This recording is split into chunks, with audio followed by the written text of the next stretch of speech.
Baik penonton, saya yakin dalam dunia herping ni pastinya kita memerlukan bermacam persediaan. Dan yang paling penting, peralatan memang perlu. peralatan apa yang saya perlu tu memang saya perlu tahu. Okey. Jom, boleh tunjuk kepada saya? Mari. Inilah peralatan yang kita guna untuk herping sebenarnya. Kita ada kamera di sini, kita ada lens untuk gambar herping ni. Biasa kita akan guna speedlight dan juga diffuser. Tapi saya tengok diffuser ni kenapa macam dia macam je? Diffuser ni Buat sendiri ke? okey, ni adalah buat sendiri DIY sebab kita nak fokus kepada subjek ular tu. So kalau kita tengok di sini kita ada access light. This is like Di mana apa tujuan dia tu? tujuan dia bila kita nak fokus, kita pasang dekat kamera nanti, bila kita nak fokus subjek, dia akan terlindung daripada cahaya. So inilah lampu yang membantu cahaya tu. So tujuan diffuser ni dibuat adalah untuk bagi ratakan dia punya cahaya ke subjek tu. Jadi pencahayaan tu lebih baik lah. Ya, pencahayaan dia lebih baik lah. Pasang lens ni kat sini selalunya. Lepas tu kita akan masukkan dia dengan speedlight lah. Speedlight untuk bantuan cahaya.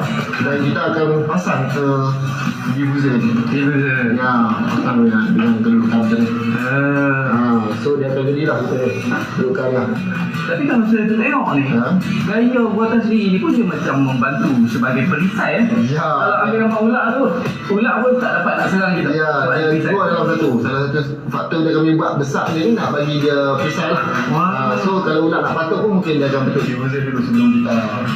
Tu saya tengok ini yang paling menarik perhatian saya ni. Ya, Diffuser buatan sendiri. Ya, buatan sendiri. Memang menarik.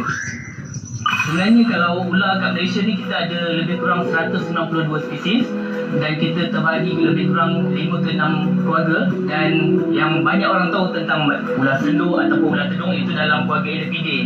Tapi seperti ular pantai, itu antara ular yang tak ramai orang tahu. Dan juga ular rabung ataupun dalam bahasa Inggeris ular silkback. Itu pun antara spesies ular yang orang tak pernah tahu ada kat Malaysia ni sebenarnya. Dan pada rekod kami sendiri, ular rabung tu sebelum ni direkodkan sebagai ular tak berbisa, tapi alhamdulillah saya sendiri pernah digigit dan warded selama 5 hari kat hospital.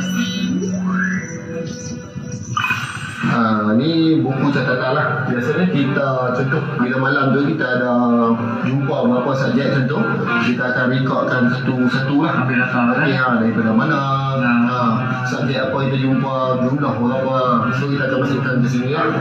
Ini antara catatan yang kita perlukan sebagai rujukan untuk orang awam, untuk generasi yang akan datang. Ini apa? Contoh Ni menarik. Bila herping kita kena ada benda ni. Sebab apa? Untuk keselamatan kita. So apabila kita jumpa subjek, kita akan gunakan benda ni lah untuk ambil dia. Contohnya macam ni. Kita akan cakap macam ni.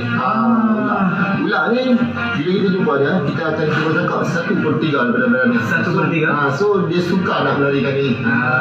So dia pegangan tangan bahaya. Iyalah. Saya fikir kalau orang yang macam abang, kalau dah Jafari mengenal Malika mungkin terus ambil. Tapi kita pentingkan keselamatan. Jadi satu, kita biasa bawa orang. Sebelum kita, kalau boleh kita tak nak orang awam pegang ular tu. So lebih penting guna cakap. Dia apa lagi? So di sini pentingnya lampu lah. Lampu masih. Lampu kena ada lah. Sebab aktiviti herping ni sesuai malam. Tapi waktu malam ya. Memang kita akan cari subjek rayapan malam. Okey. Kita akan merayap tu malam. Bateri namanya Bateri namanya? Ni tak cukup kan. Bila kita dah ambil gambar, shoot gambar apa semua, so kita nak proses gambar tu semuanya dalam ni lah. Dalam laptop ni. Saya akan guna laptop ni dan data semua ada dalam saya punya hard disk lah. Ini dah sampai ada hard disk ni, gambar hard disk besar facility hard disk ni. Hard disk pun dah penuh 3 dah. Bukan satu dah, dah 3 dah penuh. Dalam hutan ni kita tak boleh jangkau. Kadang-kadang ular tu boleh lalu tepi lagi tapi tak ganggu kita. Memang kuatir Sebenarnya jangan risau. Jadi kita akan tunjuk sebenarnya ular ni tak bahaya macam kita yang fikirkan. Ya ke tak bahaya lah. Betul. InsyaAllah tunjuk ni. Tapi kalau saya tengok gambar-gambar yang ada ni memang membuatkan saya menarik lah nak tengok. Saya rasa macam tak percaya betul-betul wujud ke makhluk macam ni. Sebab itu saya nak masuk dalam bidang herping ni, saya memang bila tengok gambar-gambar yang ada tu membuatkan saya lagi minat lah. Walaupun kekhawatiran, ketakutan tu menyelubungi diri saya, tapi gambar yang abang tunjukkan cukup menarik. menakjubkan. Tak apa, jadi kita akan hilangkan rasa takut tu apabila kita hopping tadi. InsyaAllah kalau kita jumpa lah. Jadi inilah silakan antara peralatan yang kita perlukan dalam dunia hopping. Abang Ryan, Ya. jadi malam ni kita nak cari apa? Kita nak cari apa? Tunggu. Jom, kita merayap. Perlis terkenal dengan kepelbagaian spesies reptilia dan amfibia yang jarang dijumpa di tempat lain. Hutan ini bukan saja penuh dengan keindahan, tapi juga cabaran. Setiap langkah membawa kita lebih dekat dengan dunia yang belum diteroka. Di sini, di tengah kegelapan hutan, kami berdua mencari tanda-tanda kehidupan yang jarang dilihat. Tapi bagi Ryan, hobi ini lebih daripada sekadar mencari haiwan liar. Ia adalah tentang memahami dan merakamkan kecantikan alam yang jarang dilihat. Inilah habitat yang menjadi habitat semua jadi kehidupan yang kita akan cuba cari. So jadi sebabkan ini kawasan hutan, kawasan banyak makhluk yang hidup di sini, kita kena hormati kerana makhluk-makhluk asal yang ada di sini lah. Bukan tempat kita. Ya, bukan tempat kita. So walaupun kita nak cari ular tu, kita kena jagalah. Kita nak dengan baik lah. Tadi kata ular kapur tu, ini kan? Ular kapur, batu kapur ada betul. Inilah kawasan dia. Memang inilah simbolik dia. Simboliknya. Batu kapur yang menjadi simbolik utama dari itu. Setiap kawasan di hutan ini menyimpan rahsia. Bagi Ryan, setiap malam adalah peluang untuk memahami alam dengan lebih mendalam. Di sinilah kita menyaksikan kecantikan alam yang jarang dilihat oleh mata manusia.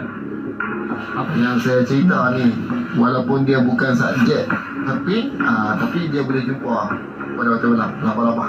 Rasa macam di dunia lain. Ni nama dia nama-nama Nipila Belkes ataupun Golden Outweaver. Ataupun kalau nama bahasa Melayu biasanya orang panggil laba-laba penenun bola kemas. Ini petanda baik ni. Semakin baik kan? Petanda semakin baik. Sangat baik. Okey, kita teruskan. Jom. Dunia hobi yang luar biasa, setiap detik penuh warna.